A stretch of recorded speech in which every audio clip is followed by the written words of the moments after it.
Hello and welcome back again. Isang sa ating Beauty Bites by E channel. This one, Philippines Skin Condition. Minsan ko lang naman ito kinantal. Paano ko ito malaki talaga ito kinagamit ko.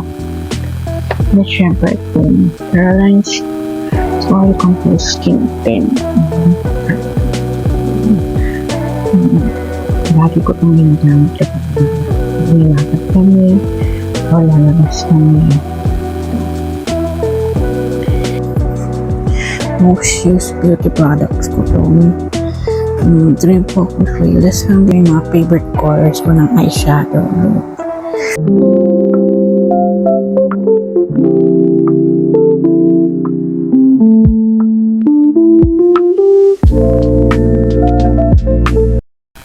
Hello and welcome back again. Isang sa ating Beauty Bites by E channel. So for today's video is pag-usapan natin ating pinaka-most used na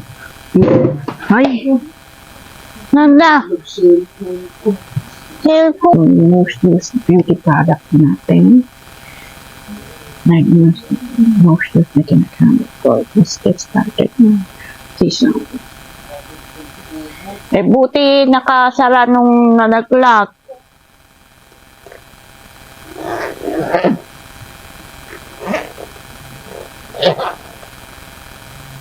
So, unahin natin ito.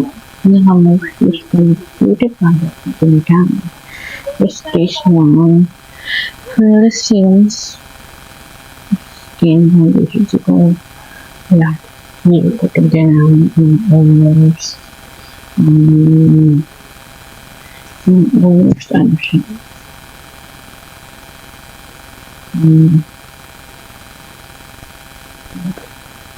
Almost every month ko ito ginamit. And then, this one, the Wild Awake Caffeine Concealer Everywhere na rin. Minsan ko lang naman ito ginamit. Paano ko ito malaki talaga ito pinagamit ko. At syempre itong Caroline's Oil Control Skin Tint. Lagi ko itong ginagamit kapag nilakad kami o lalabas kami. Ito. Then ito. Pag simple lakad lang ginagamit ko ito. Caroline Oil Control Liquid Makeup. Ayan siya.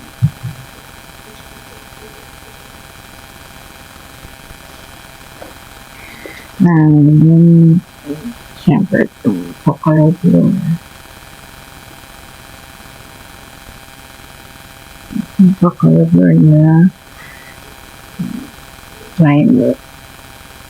Almost everyday ko ito kapag ng dentist ako. Ayan. And then next natin yes. Ito lagi ko ito ginagamit. Yung squat. Yung colorless air fixing powder. Ayan. Lagi ko siya ginagamit kapag nilakad namin, simple lang. Then,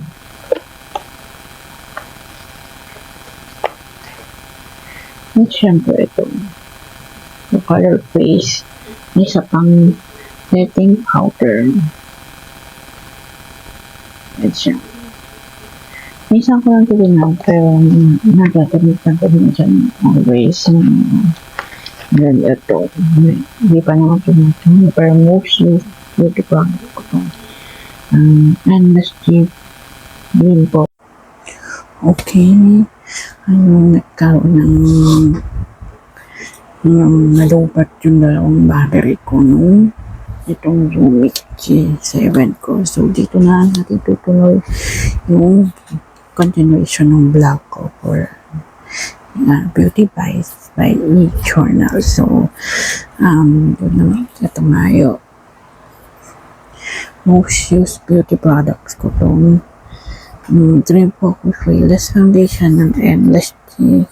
Yung mga 2 to 4 times ko itong nagamit. And then, yan pa ba? Tingnan natin.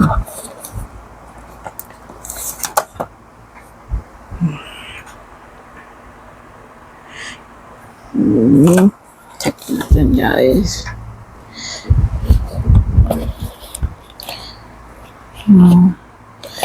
And then itong malapit nang maubos.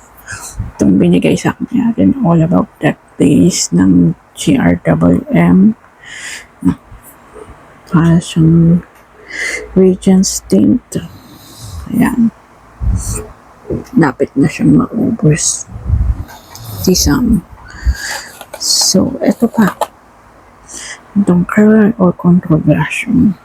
Kapag madali ang lakad, yung nagmamadaling lakad, ito yung ginagamit kong blush on kasi madali lang siyang ganun. So, super easy lang yan. Tapos, no, all control talaga siya. Isang, and then, ito, Peri-Pera.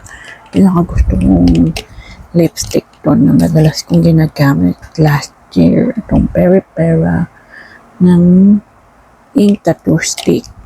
Most used lipstick ko to. Ayan pa eh.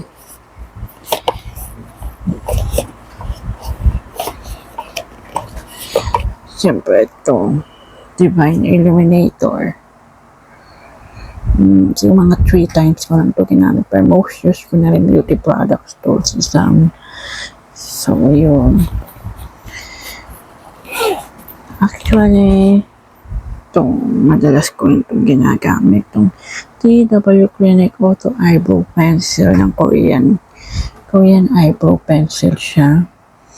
Ayan, ganyan siya. Ayan. Most used na eyebrow pencil ko to. Ako doon sa isa. Ayan. At syempre, kapag kunwari gusto mo yung parang natural eyebrow lang, ito ang ginagamit ko yung brow fix ng Squat Eyebrow Fixing Gel. Ayan. Nalagay mo lang dito, tapos ayusin mo lang. Tapos, itong easy ng siya, eyeshadow and concealer base sisam. Always ko itong ginagamit kapag may mga bigating lakad kami like events or anything. Ito lagi kong ginagamit. Bukod sa primer, may pang eye primer din ako ito. Tapos, ito, pag madali ang lang din, itong glow cushion mo ng blush.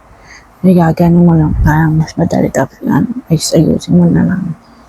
Medyo mahirap na lang siyang ayusin kasi nga applicator niya is parang cushion niya. Tapos yung isa ko kasing ganito, yung easy, yun yung lagi kong ginagamit. Nandun siya sa isa kong makeup bag, yung easy skin tint. Yun yung lagi kong ginagamit. Kaya nandun siya sa isa dahil yun yung lagi kong ginagamit ng last year na 2024 most used beauty product.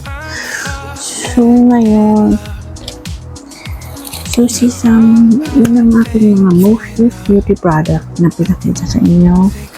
Kayo ba? Ano ang most used beauty products ninyo last year? Just comment down below and click the notification bell and click the like button and click the subscribe button. Basta comment mo lang kung ano yung most used beauty product niyo. And lastly, ito ko lang pakita sa inyo itong Color eyeshadow palette Uptown Girls. Ayan. Most used eyeshadow palette. Ito, sobrang ganda niya kasi ang cute niya. Ang cute niya pag ginagamit. Ang cute niya. And nandito rin yung mga favorite colors ko ng eyeshadow. So, ayun.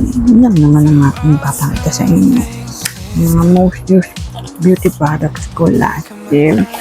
So, see you on my next journal again. Is Sisang.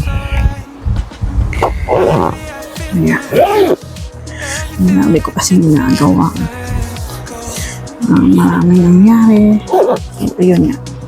Hanggang dito na lang yung aking journal for this beauty vibes by me. Bye!